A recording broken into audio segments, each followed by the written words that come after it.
sejahtera buat semua. Saya Zara Iman dari kelas 3 Reses ingin berkongsi sedikit maklumat mengenai Hari Bumi. Setiap tahun pada tarikh 22 April, seluruh dunia memperingati Hari Bumi. Pada tahun ini, sambutan Hari Bumi 2025 sudah genap 55 tahun sejak dimulakan pada 1970. Untuk maklumat semua, tema Hari Bumi pada tahun ini ialah Our Power, Our Planet.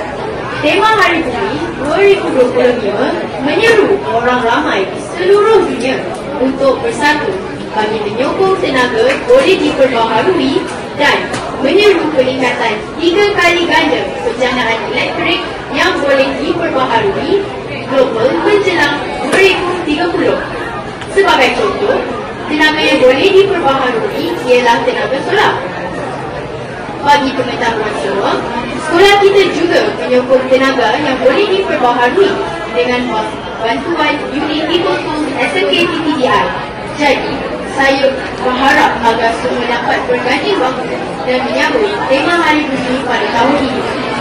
Sekian sahaja dari saya. Terima kasih.